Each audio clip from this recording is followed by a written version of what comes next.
Okay, hello everybody, and welcome to today's webinar. I'm excited to have you all here today. We're continuing our webinar series today, supported by the Federal Highway Administration's Everyday Counts Safe Transportation for Every Pedestrian, or STEP initiative. Today we're going to be focusing on planning tools for improving pedestrian crossings, and we're going to be demonstrating the value of coordination between state and local agencies, and hopefully connect you to some resources that can help you improve coordination as well as pedestrian safety in your own communities, in your own states. My name is Dan Jeline, and I will be facilitating today's webinar. I'd like to very quickly introduce you to the panel that we've assembled for today's session. First up, we have Sagar Shah, who is Manager of Planning and Community Health, the Community Health Center at the American Planning Association. In this role, he leads applied research projects that connect urban planning and public health. Sagar's research interest includes investigating the role planners can play in creating healthy communities with an emphasis on health equity. We're also joined by Lauren Blackburn, who is a Senior Project Manager with VHB. Lauren has over 15 years of experience in multimodal and long-range planning, and she's based in VHB's Raleigh, North Carolina office. Her key areas of interest are in bicycle and pedestrian transportation, comprehensive planning, roadway safety, and community health. Kerry Wilcoxon is joining us. He is the State Traffic Safety Engineer for Arizona Department of Transportation, where he runs the state's Traffic Safety Section within the Transportation Systems Management and Operations Division. His section is responsible for the collection, input, and analysis of traffic crash data from all state and local agencies. Prior to joining ADOT, Kerry worked for the City of Phoenix, where he ran the Safety and Neighborhood Traffic Division. Kristen Brookshire is also here. She's a research associate at the University of North Carolina's Highway Safety Research Center in Chapel Hill, North Carolina, where she contributes to projects focused on bicycle and pedestrian safety and mobility. Through several research projects and programs, Kristen provides technical assistance on planning, designing, and developing programs that support walking and bicycling. Finally, we're joined by Becky Crow, who serves as a transportation specialist in the FHWA's Office of Safety. Becky manages and provides guidance on matters related to road safety audits, RSAs, and the state Safe Transportation for Every Pedestrian, STEP initiative. Becky works closely with federal, state, local, tribal, and nonprofit agencies to improve highway safety on our nation's highways. Becky does lead and heads up the STEP program from FHWA. And Becky, if this is the first time someone's attending a STEP webinar and isn't familiar with the program, I wonder if you might give a quick overview and intro to what it tries to accomplish. Hey, Dan, thank you. Well, I am Becky Crow, and I manage STEP. It's part of the Everyday Counts program through Federal Highway, with the main purpose of really pushing innovation out across the U.S. And one of our major emphasis areas is safety. And for the next 2 years, we're going to be really focusing on pedestrian crossings. We have a variety of countermeasures, which you're going to hear about a little bit later. Sorry about that. Now my other phone is ringing. Let me get that off the hook. Sorry about that. So we're going to be talking about those a little bit later, but I love the title of this webinar, leveraging federal highway resources and local partnerships. We've got the best of the best on this webinar. I'm just really looking forward to hearing from Sagar and Lauren and Kerry and Kristen, because we definitely have seen a huge uptick in people that are dying just trying to cross the road. In recent years, it's higher than it's been in the last 30 years. So we definitely have a problem. But I'm so excited because you're going to hear about these connections between planning and pedestrian safety, and there are so many opportunities, for engineers and police and public health to be working together to make our roads safer. So just know that everyone has a part to play, and I'm excited to be welcoming everyone. And Dan, thanks. I look forward to the webinar. Yeah, me too, Becky. Thanks for the intro. I think it's a nice way to put it, and really focusing on the collaborative aspects. That's really what we're going to get into today, and some of the planning tools that you all can be using in doing your work. I don't want to delay our presentations much longer, so I've got some housekeeping to cover, and then we'll get right into it. I want to let you all know, as attendees, you won't have the ability to speak during the webinar, but you do have the ability to send in comments and questions using the questions pod at any time. Those will come to me. I'll do my best to respond to as many as I can. We're going to be collecting questions along the way, and we're saving a few minutes at the end of the webinar specifically to respond to those. So send those in. I'll do my best to work them into the discussion. If you don't have a time, or if you do have a question and can't get to it today, we'll provide the contact information for our panelists a little bit later on. We are going to be providing a few materials for the webinar that you can follow up with. We are recording the session. It'll be posted on our archive page. The link to that archive page is available from pedbikeinfo.org/webinars, and I'll also email it to you later today. I'll send it out in the chat pod in just a minute. We've posted a PDF copy of the slideshow there. If you want to take a look at that, maybe refer back to it. We've made that available to you. You're going to also be sent a link to generate a certificate of attendance for the webinar. So if you and others in the group would like to print that out, look for that email.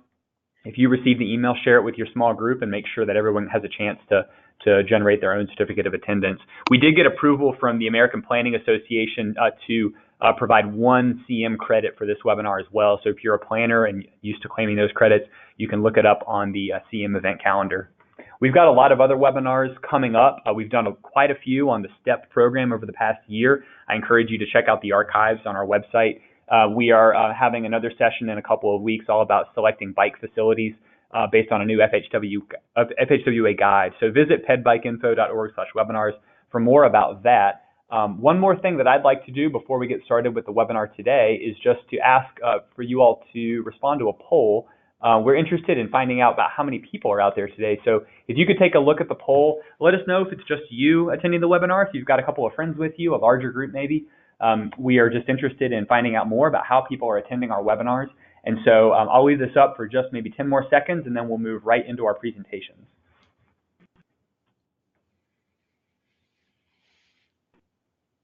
Okay, wonderful. Thank you all so much for voting. I'm going to close that poll pretty quickly here. We'll go ahead and do that now. And thank you very much for your feedback. I'm going to go ahead and turn the screen over to our first panelist, Sagar Shah, with the American Planning Association. So Sagar, you should see that come across. And now I see your screen, so you're ready to go whenever you're ready. Perfect, thank you. Hello, everyone. Ben, can you hear me okay? Yes, I can. Okay, awesome. Hello, everyone. Today I'm here to talk about how planning for pedestrian safety is an important element of public health. It's going to be very brief. I'm just going to make a few remarks and then hand it over to other presenters. As Dan introduced, my name is Sagar and I manage the Planning and Community Health Center at APA. At APA, the Healthy Communities work is done through this center, and it is one of the flagship applied research centers at APA. What we do is we provide tools and technical support to our members so that they can integrate health into their planning practice. And we do this by advancing a program of research, outreach, education, and policy. Here are some of the examples of the projects that we have worked on. As you can see, there have been work on food access measures, health impact assessments, zoning for health, and some work that may be of interest to this group, such as creating walkable neighborhoods, benefits of street scale features for walking and biking, and others. So please check out our website. All these resources are available. Most of them are available for free to members and non-members because we do these projects with federal grants. Recently, we have also been focusing on topics such as climate change and health, role of planning in curbing opioid crisis, and planning for healthy communities in disaster-affected areas. So moving in near future, you will see more reports and material on that on our website. The work that we do is implemented through like 3 mechanisms. We do applied research work, that is translate the gray and academic literature for our members. We do place-based work, so we work with local communities to integrate health into their practice. And then we also do education in terms of developing educational materials such as webinars. So with that, the question is, what is healthy community? I mean, we all know healthy community is one that offers a positive physical, social, natural, and economic environment that supports the health and well-being of all its members. As seen from the definition, and as I said, we all know that planners play an important role in influencing public health. Planners influence various factors connected to health, whether it is natural environment, community design, social environment, or healthcare access. One thing is for sure, right, that role of planners cannot be neglected in creating healthy communities, and we play a very important role in creating a very equitable and healthy community. We know almost 80% of the health is explained by factors beyond the clinical care, and planners influence most of those factors. So we did a project that was funded by CDC where we identified like major key domains where planners can have most impact on community health. The 5 domains that you see on the screen: active living, healthy food system, environmental exposure, emergency preparedness, and social cohesion are the 5 domains that we identified are the topic areas that planners can work in improving health. And each domain is further divided into subdomains. So for example, emergency preparedness has 3 subdomains, including natural hazards, climate change, and infectious diseases. And as you can see, traffic safety has its own subdomain. It's very important that we look and talk and work on traffic safety in order to create active living environment in our communities.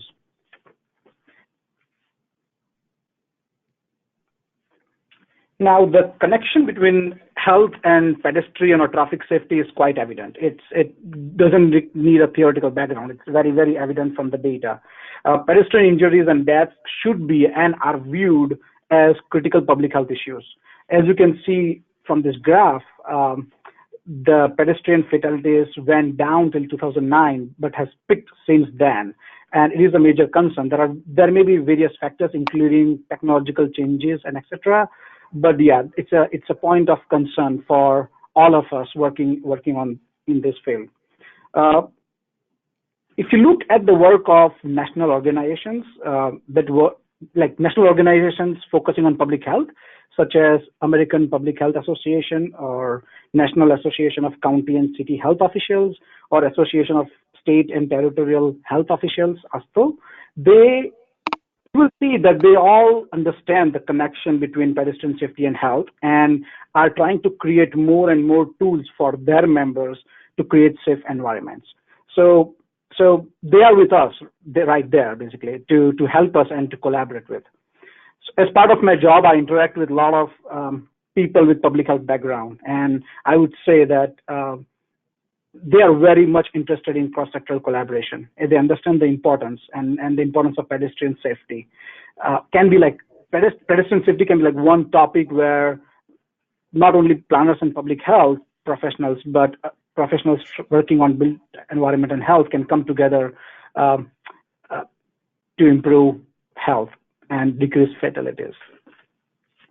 So the question is, what do we do? And I mean, I think this audience would know what we can do. We have a lot of educational material and webinars, etc., available on the topics. We can do traffic calming measures, long-range planning, zoning regulation, design standards, pedestrian plans, etc. All those things are very important in order to create pedestrian safety. You will hear some more ideas later in the webinar. I would like to throw light on a couple of them. The first one is the Vision Zero action plans. Vision Zero is a strategy to eliminate all traffic fatalities and severe injuries. Many of you may know this, while increasing safe and healthy, equitable mobility for all. I think it's important. I focus on Vision Zero action plans because they're very holistic and in nature and very comprehensive. They range from like authentic participation in planning processes to complete streets to data-driven approaches to equity-focused analysis and programming. So they're very holistic, and I think if cities, there are many cities across the country, mainly big cities, that are Vision Zero communities and would like following the strategies identified by Vision Zero action plans. The other strategy I would like to highlight is like tactical urbanism. The photos on the screen that you see are from the neighborhood in St. Louis, where they use like pop-up traffic calming methods to increase safety. We actually funded this community to do some of this work, and it was a great success. They invited their local aldermen, elected officials, community members to work on this project, and it was a great success. They did see some change in the traffic speeds in the area, in the 3 neighborhoods that they had this demonstration. So even if you don't have funding, or if you would like to pilot a design, there are ways of doing it, and I think tactical urbanism is one of a good way of doing it. Having said that, I would like to just make one final point: is whatever we do, we should make sure that our work is equity focused and inclusive, right? Inclusive not only for all modes of transportation, but also for all types of people, irrespective of their age, gender, race, or sexual orientation. And just to end, I cannot emphasize enough the importance of having an equity lens in the work that we do, not only in this area, but in everything that we do. So with that, then I would end. Thank you. Thank you so much, Sagar. That was a great introduction and a good, compelling case for why we need to be caring about all these issues. Let me move now to Lauren Blackburn, who is really going to take us into the STEP program and some of the resources that are available through STEP. So, Lauren, feel free to take it away whenever you're ready. Very good. Can you see my screen? I can, yes. Thank you. All right.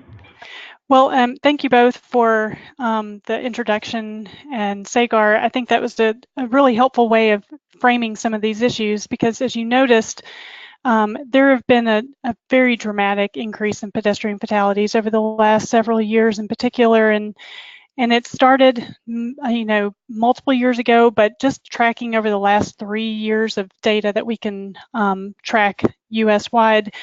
Starting in 2015, there's certainly been some alarming trends, and these maps are showing roughly the number of pedestrian fatalities per 100,000 population. And as you go through the years, it increases, especially in the southern part of the United States. These trends are pointing in the wrong direction, certainly calling us to find more resources and opportunities to improve pedestrian safety. And I do think that there's some important opportunities, especially through planning work, because we have the opportunity to be able to bring that in at the very beginning of a project or a community plan to make sure it's integrated throughout. Part of the problem for pedestrian safety has been that there is a significant number of fatalities that occur outside of intersections. If you're looking at this graphic, you can see part of the reason why is because we have, in some situations, very widely spaced intersections. In this case, you might have to walk almost half a mile to be able to get to the nearest signalized intersection. So if you were traveling between point A, which might be a high school track, back to your neighborhood, you might have to walk several minutes out of your way to be able to make that journey. And we know that there's a lot of risk that's taken in that process. So that does kind of speak to the need why we have insufficiently designed streets and roadways for pedestrians. So for those reasons, the program that Becky mentioned, the STEP program, Safe Transportation for Every Pedestrian, there are multiple countermeasures, as they're called, that are focused in that program. And we call them the Spectacular 7. I'm going to go through them briefly just to orient you to those, but just know that on the STEP website, there's some more resources about most of these countermeasures. These have all been studied heavily through multiple years of research. So these are treatments that have been proven to be very effective for increasing pedestrian safety and reducing crash risk. The first is a family of countermeasures or treatments that we call crosswalk visibility enhancements. And that really begins with fairly simple treatments like just incorporating what we call high visibility crosswalk markings, modest signage, such as what's shown in this image here. And then other things that you can do, especially more urban streets, such as putting in what are called curb extensions or bump outs, can really help increase the visibility of pedestrians as they're trying to cross. And each of these countermeasures through that research I mentioned have been studied to show reductions in crashes. So in this case, the family of these countermeasures can reduce pedestrian crash risk by up to 48%. Similarly, what's called the raised crosswalk has a really important benefit for pedestrian safety. It can reduce pedestrian crashes by up to 45%. It also has the benefit of just increasing their visibility in general and slowing traffic. Pedestrian refuge islands are an important tool, especially when crossing multi-lane roads or any road where there is a place where pedestrians can break up their crossing into 2 stages. So this is an important tool. It's a low cost but very effective tool that can reduce crashes by over 30%.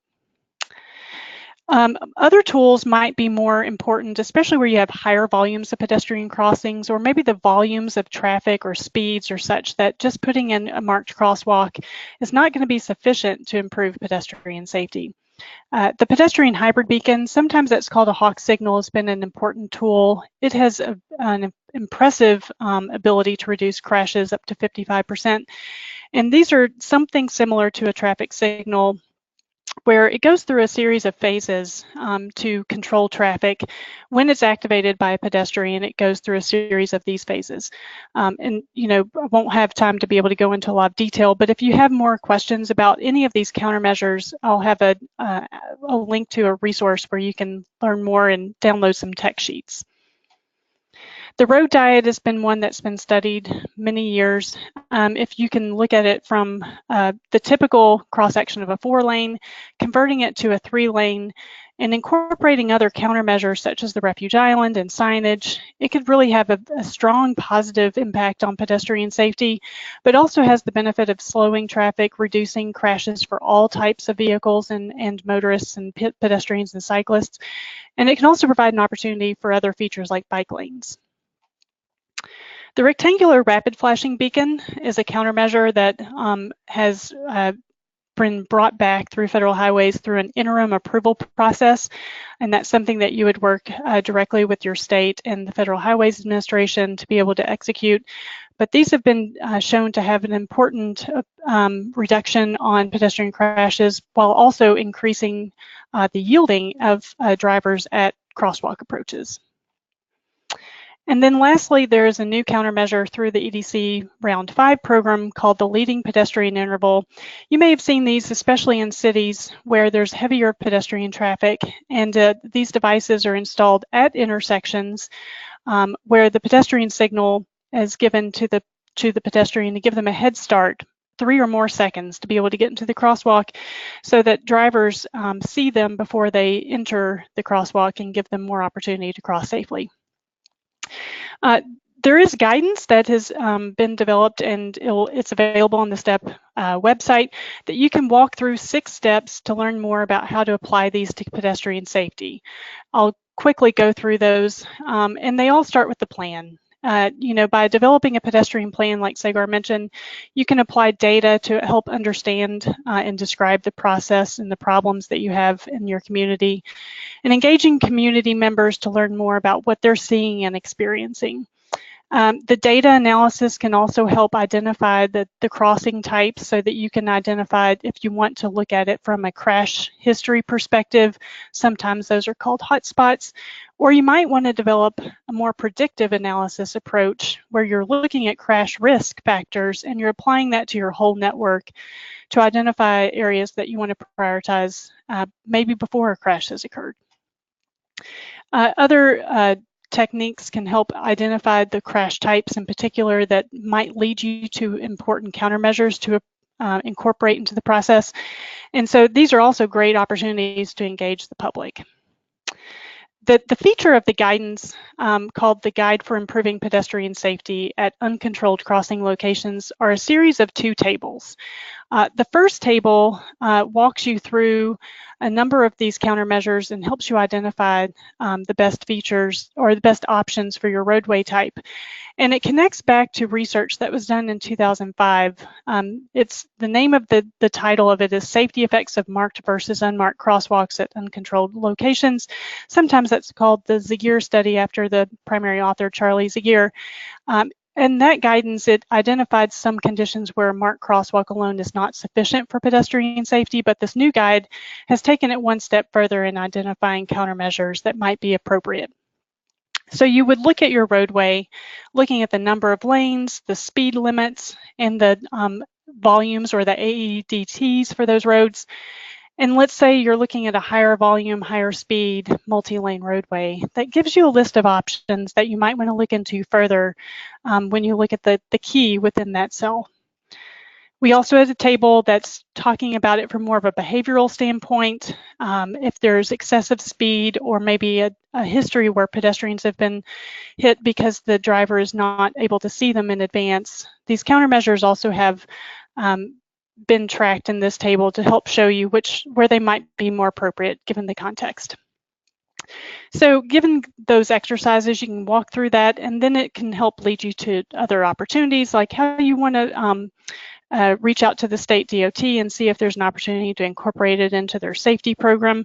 But you also need to make sure you're referencing other important resources and tools, such as the manual on uniform traffic control devices, to make sure that these are being installed properly.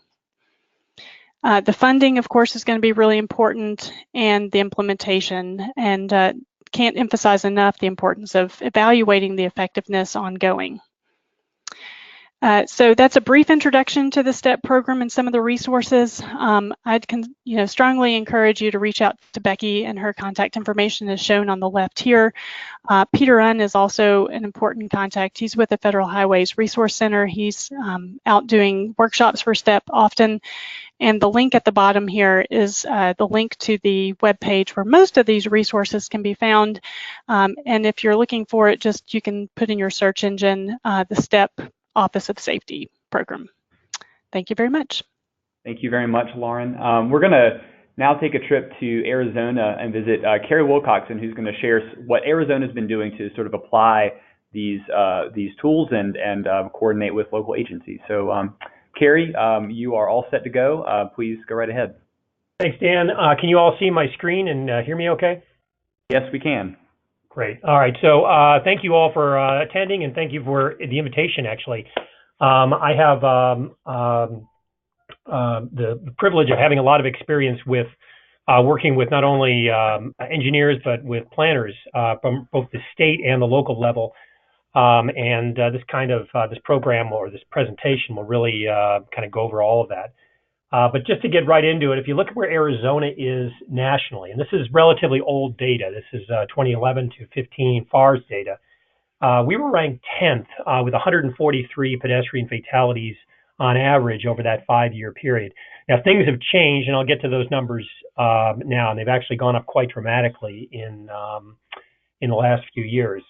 But when I look at Arizona, or when most people look at Arizona, they mostly see or think of the state as being a pretty rural, western, large state. But in fact, if you look at where people are, and by connection where the pedestrians are getting hit, we're about 70% of our population is urban in these 4 metro areas. So we actually have sort of parts of both worlds when it comes to our pedestrian crash histories. But the other thing that's I guess critical as far as when we're talking about pedestrian safety in Arizona is the state actually only controls a very small part of the road network. We only have about 20,000 miles of the 150 or so thousand miles that are in the state. The locals have jurisdiction over the lion's share, about 125,000. Now, last year we had about a little over 1,000 fatalities. And normally that's split about 60-40, 60% on the locals and 40% on the state highway system. But when you look at pedestrians, they made up about 24% of all of our fatalities, and about 90% of those occurred on the local system. It says 60, but it's 90%. So where does that leave us? We've got some historical data problems, but really when you look at pedestrian safety in the state, probably the biggest difference or the biggest problem that we're seeing from the state level is this in the boxes the box right down there. When you look at how pedestrians are getting hit on the state highway system, they're generally being hit while they're walking parallel to traffic. But on the local system, they're almost exclusively being hit walking across traffic or perpendicular to traffic, hence the need for STEP. So Looking further into the data, about 21% of our multi-vehicle crashes, fatal crashes, are pedestrian or bike. But on the local level, it goes up to almost a little over a third of all fatalities. And then looking at some of the more recent data, you can start to see why the problem has gotten so out of hand. This is the last 7 years of data from 2012 to 2018. We've seen an 83% increase in pedestrian fatalities across the state. And again, you can look at it and see where the problems are occurring. The green in the bottom is the state highway system, and everything in red and purple is the local road system. So about 82% of our pedestrian fatalities are happening off the ADOT system. So that kind of leaves us in with an issue. How do we respond to this, and how do we help the locals and or tribal agencies address some of the problems that they have with pedestrian safety? So basically, our response has gone down to, or comes down to, 3 areas. We provide screening, funding, and guidance. So basically, we identify where the problems are. We provide a funding source to develop any funding solutions, or any engineering solutions at least. And then we provide some expertise on what those solutions might look like. So the first thing I wanted to talk about was our network screening. A couple of years ago, we started our network screening process. And we're looking at a lot of different things in network screening, but the one that's probably the most appropriate for this area is the most common fatal and serious injury type. And those typically involve, as the numbers showed, pedestrians. So what we try and do is find out where the highest pedestrian crash locations are on both the state highway system and the local system, and then make that information available. This is a typical report that we produce from our network screening. I should say this is, by the way, frequency-based only. We're working on ways to get a little bit better intelligence on the as far as predictive modeling, but right now we're just looking at frequency-based. So if you look at statewide, the number 3 pedestrian, or excuse me, number 3 crash type that results in fatal or serious injuries are pedestrians. We drill down further and identify the actual locations, and in most cases these are intersections. In most cases they are completely off of the state highway system, but we make this information, or we pull this information out, try and make it available to everyone who's interested, and then work with them on solutions. The other thing I wanted to comment, though, on this, when we're talking about 5 years of data, the numbers are thankfully very small for any one location. But when we're looking at something like regression to the mean, when you have your top K&A location as having 6 fatal or serious injury crashes over 5 years, there's a lot of flexibility or fluctuation in the network screening results from year into year. So these are a couple of the high crash locations that we've looked at. Now, these 2 are on the state highway system. I won't go into detail, but we look at them and we try and find out the best or where the crashes are happening, what kinds of crashes, and the circumstances behind them. This is an example of crashes occurring where people were walking parallel to traffic. And this intersection is one of our high intersections in the state highway system. And this was an example of more crossing type crashes. But again, 5 crashes in a 5-year period. There may be some issues that we can look at. There may be some things that we can do, but it's very, very nearly approaching a random type of event. So we ask that we collect the responses on the network screening from all ADOT regions, and we make the data available to the locals and ask for them to also respond so that we can help maybe with what they're going to be looking at. But we can't require it. Again, we don't have jurisdiction over the roads, so we can't require them to actually make changes. We're just hoping they do. So once we find out where the problems are occurring, we then look at funding possible solutions. A couple of years ago, ADOT moved to a statewide competition for HSIP funds based on the highest benefits cost ratio. Now, this was great because what it does is allows the projects that have resulted or that have the best potential for correcting a serious safety problem to rise to the top, not just on the state highway system, but statewide. The practical effects of all this have been that we switched from we have about 60% of our fatal and serious injury crashes on the local roads, and 40% on the state highway system. Traditionally, we were sending about 80% of our HSIP funds to the state highway system. Through the statewide competition, we're now closer to 55 or closer to the 60-40 split we were hoping for. And our intent is actually to shift more towards that as we go along. The things that we're trying to do specifically through our HSIP funding for pedestrian crossings, we're trying to identify the high benefit cost ratio projects that may be scheduled a year or 2 or 3 out and pull them forward, either by shifting some other projects around or by taking advantage of savings in the rest of the HSIP program. We're also looking at trying to make the schedule for funding as flexible as possible. And how this works is a lot of our jurisdictions have applied for specific types or a specific list of, say, hawk locations. We don't want to have them wait 5 years to put those hawks in if they're needed now. So we tell them, go ahead and put them in 5 years when the money becomes available, we will try and find other locations on your network that you can use the money for through HSIP, and that's been well received. So the final thing we wanted to talk about, though, was the guidance. We also are trying to provide guidance to as many people as possible in the state. And so what we developed over through the EDC 4 and 5 initiatives in Arizona was what we're calling the Arizona Step Guide. And what we realized was that once you get outside of some of the bigger metropolitan areas, the expertise in the engineering, planning, and maybe even the public or elected officials starts to drop off pretty quickly when it comes to pedestrian treatments. People, when they were asked about how do you resolve the problem, people ask for a traffic signal. Well, that might not be the best location or the best treatment.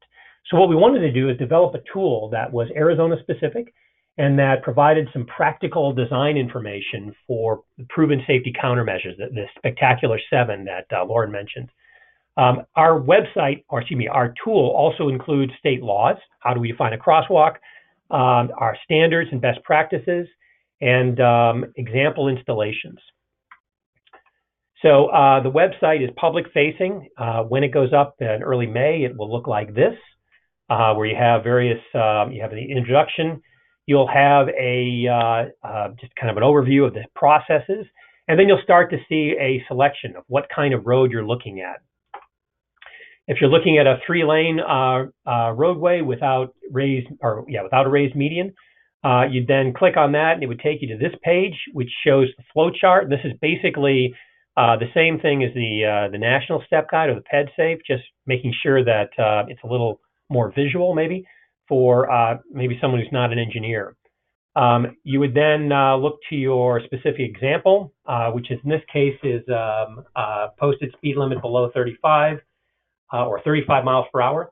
And then you would click on the matrix down there. It would then bring you to this, which would then, you would look at maybe the causation behind some of your crashes, which in this case is excessive speeds. You would click on one of the countermeasures, and then would take you to a page that would discuss various things, not least of which is what a pedestrian hybrid beacon is. We give you some idea of what the warrants are in the state for getting one built. And then it would give you some example projects. And in this case, this is a hawk signal that was built on Florence Boulevard, I believe in Tombstone. So it's a sort of a one-stop shop for anyone who is interested or has an interest in resolving a pedestrian issue, whether they're an engineer or not.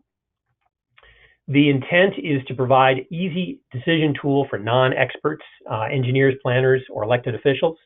It's currently under testing and it's scheduled for release May 1st of this year. I should stress, as I'm stressing to everyone who's looking at it, we didn't actually do a lot of new things here. We just kind of took everything that we could find about pedestrian crossings and tailored it as much as possible to Arizona specific. and then put it in a public-facing website so that that people could use it, and that more importantly, we could get this thing up and running with the minimal amount of review or testing. So with that, we at ADOT are making every effort to provide local jurisdictions, and this, by the way, also goes to some of our districts as well, engineering districts, with crash data, project funding, and design expertise.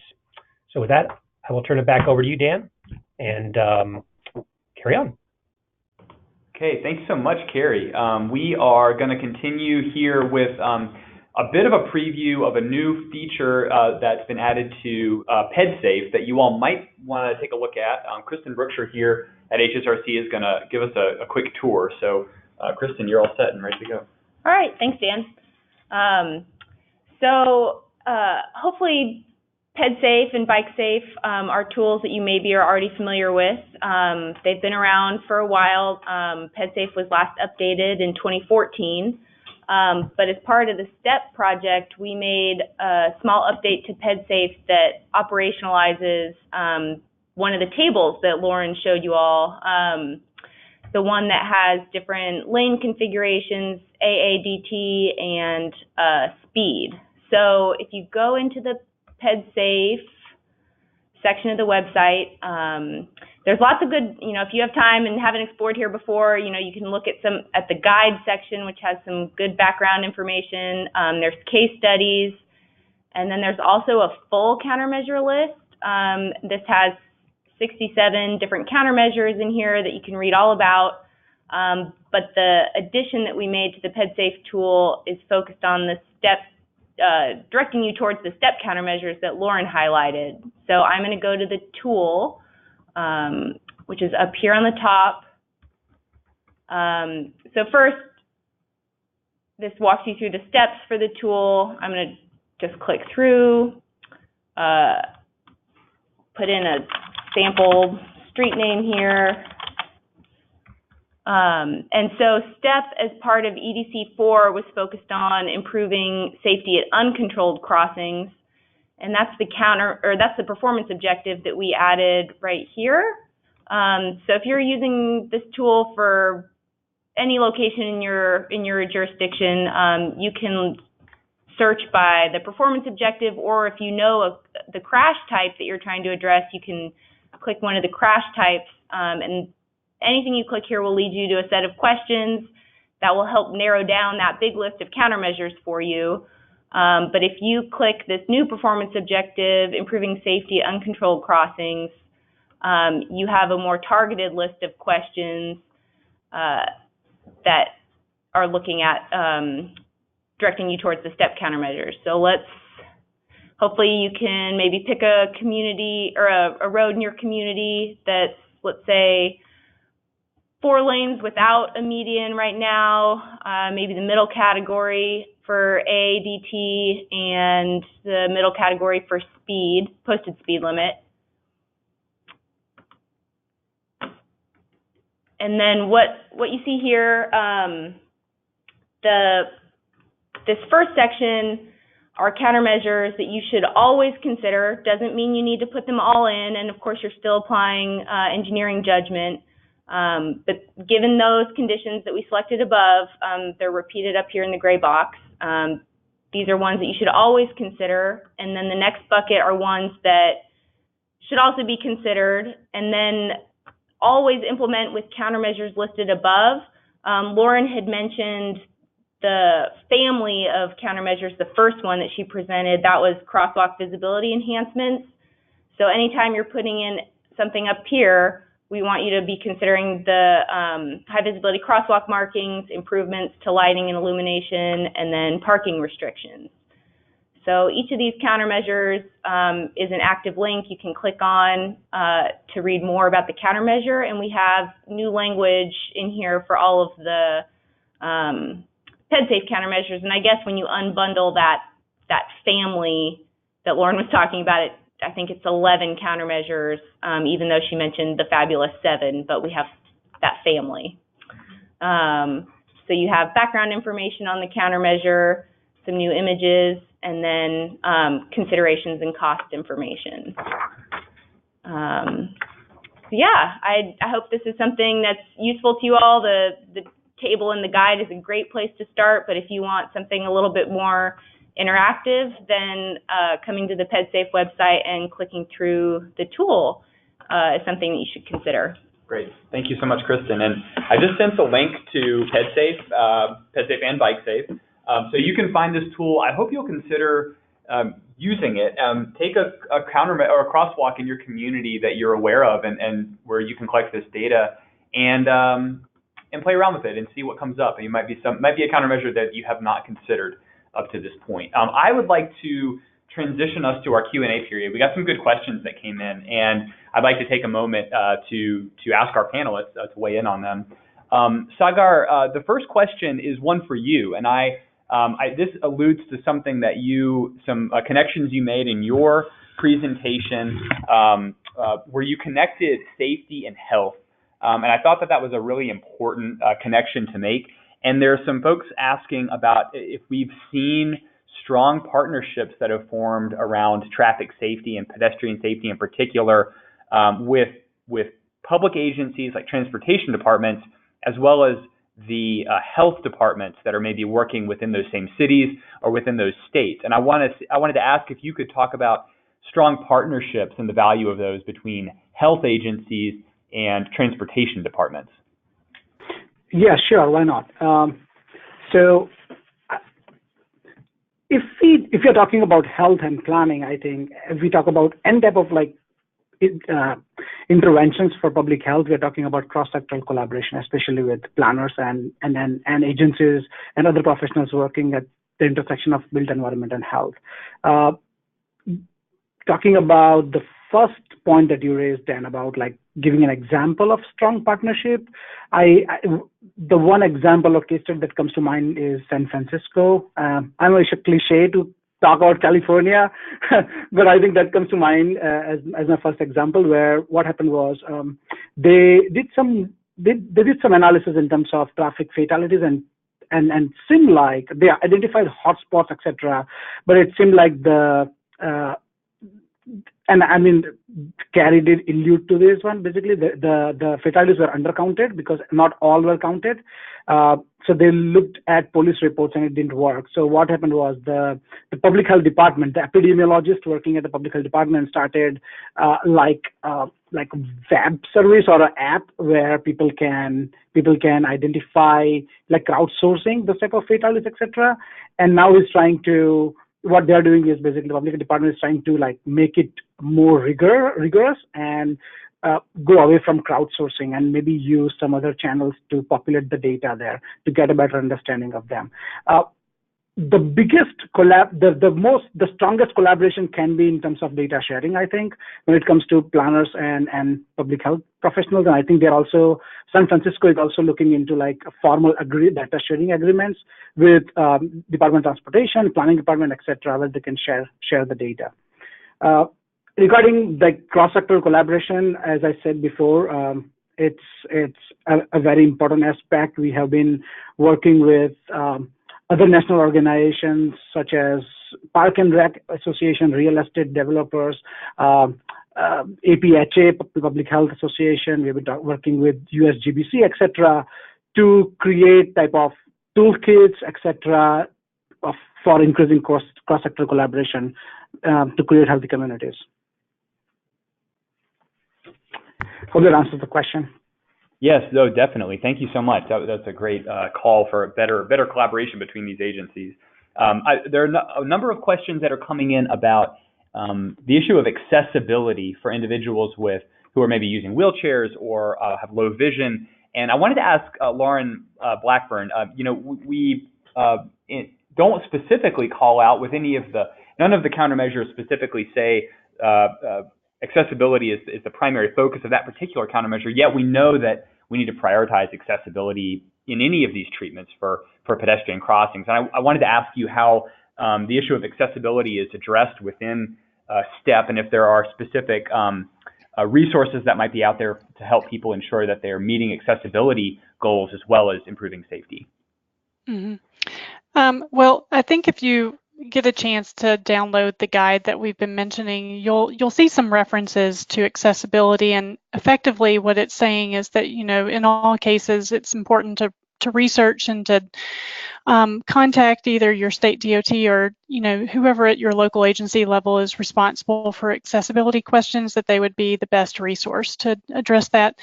That said, some of these improvements or countermeasures are considered an improvement that might, in fact, require improvements to the curb ramps. And then others may not be to that level. So I think there's just for each of the countermeasures, there's different requirements that might be associated with bringing them up to a standard. But in general, as you mentioned, Dan, it's just that much more important that for pedestrians, especially those who are impaired or wheelchair pedestrians, that all of these improvements are for everybody of all abilities. And so anything that's done to improve the ability for anybody to cross the street safely is going to make it that much more safe for a young child or maybe an older adult. While they may not have a formal disability, certainly these improvements make it easier for them to cross safely as well. Excellent. Thank you so much, Lauren. And there's a link that that Becky just shared with me that I'll send out to everyone as well on some accessibility resources to keep at the front of our minds when we do these projects. Carrie, a question for you.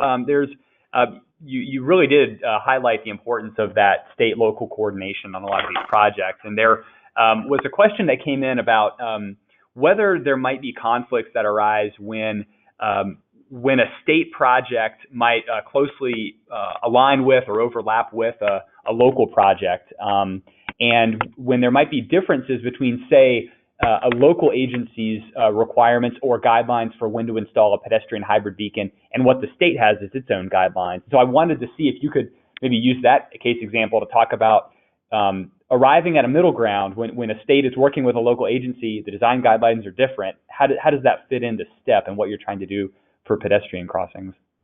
Yeah, it's a great question, actually, and it's one that comes up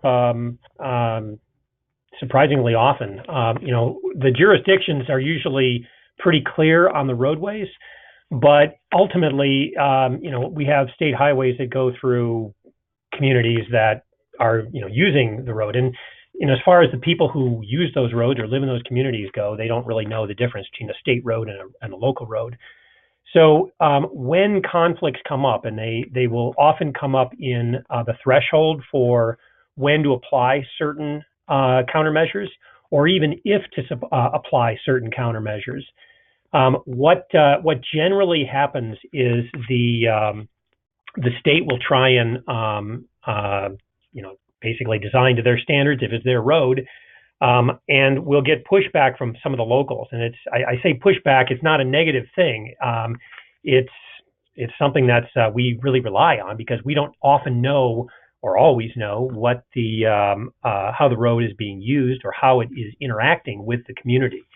But usually when we see a conflict between design or construction standards, we will default to the local.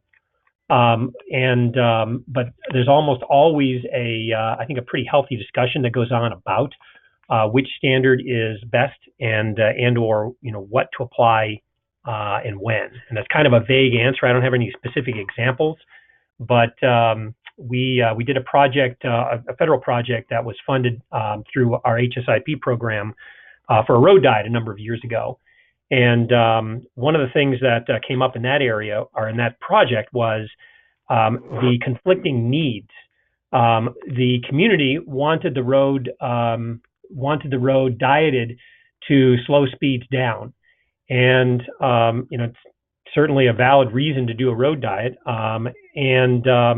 The state looked at it and said, we understand that, but there was no funding mechanism available that would have allowed that project to go forward.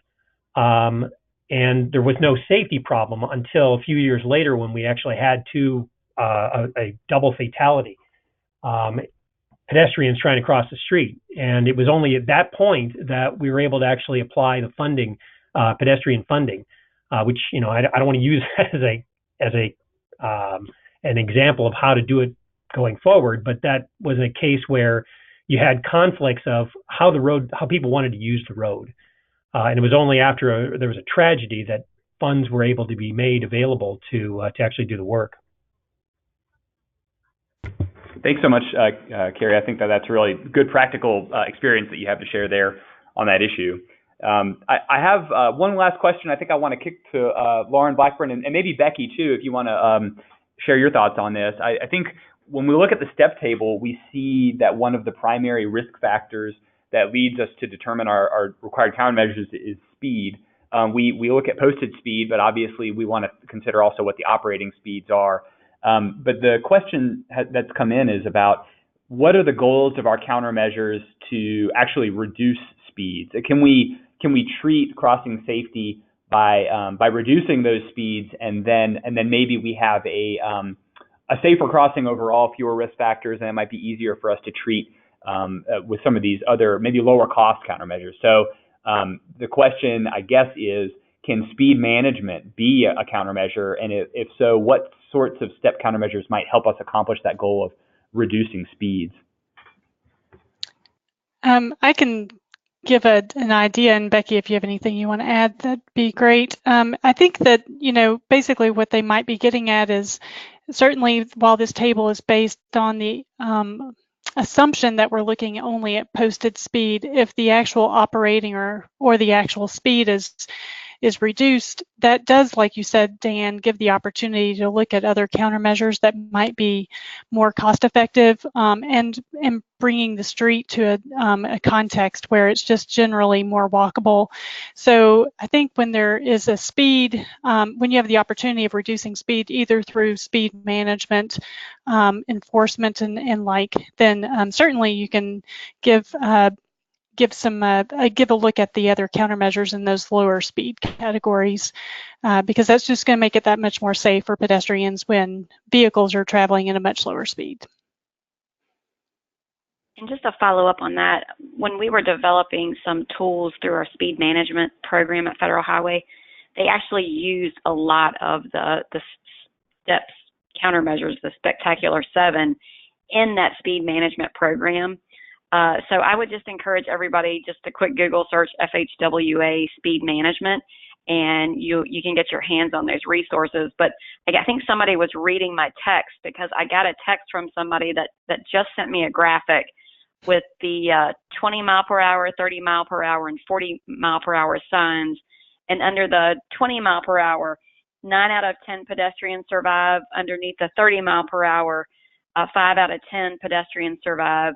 And then out of the 40 mile per hour, 1 out of 10 pedestrians survive. So we know speed is definitely a factor. So whoever answered that question, stop looking at my text. Okay. Sorry, Becky. I'll stop looking at your text. Becky, I want to keep with you for our last question. Actually, I've got a little bit extra time, and we've spent a better part of a year sharing some webinars on all different facets of STEP and these countermeasures, and I think they've been really well received. I want to ask if you can give us any insight or a preview about what might be coming from STEP down the road. I mean, we've already seen the shift to start talking about the LPI, leading pedestrian interval, for example. That's beyond the uncontrolled crossings. Is there anything new and exciting people can get ready for seeing from STEP? I think you're going to see a lot of new activities. We're going to continue to provide technical assistance. So if anyone on the call does have any technical assistance requests, please let us know. We are going to try to do some scan tours over the next 2 years. So if you're in a particular locality and you're interested in one of our Spectacular 7 and they're not being used in your locality, if you would like to maybe, as part of your jurisdiction, travel to another locality that's actually using these and see how they work, see how they were installed, we're going to try and do that over the next 2 years. We're going to continue to try and roll out some more pedestrian road safety audits and training. That's a big piece of STEP, is just training on these countermeasures, and weaving it in, like we mentioned, to planners, to engineers, to designers, law enforcement. So again, if you need training on these different countermeasures and how they can be used to improve pedestrian safety, please let us know. Great. Thanks so much. Well, I appreciate all of your time.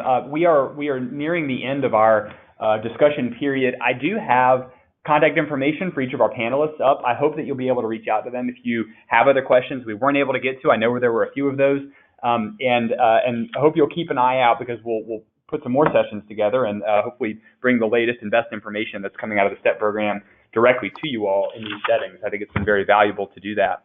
I want to remind you all that you're going to receive an email from me later today with a link to our webinar archive page, as well as instructions for downloading your certificate of attendance for the webinar. So be on the lookout for that. It should be coming to you in about an hour. Finally, I wanted to let you know that a very brief survey is going to appear once the webinar is ended in just about a minute. We would appreciate your feedback and comments on our presentations today, ideas for what we could do with future webinars. That feedback is really valuable to us. I just want to say thank you again to all of our panelists for delivering their presentations during today's webinar, and thanks to all of you for attending the session today. And I hope you have a great day, and we will see you next time. Thank you.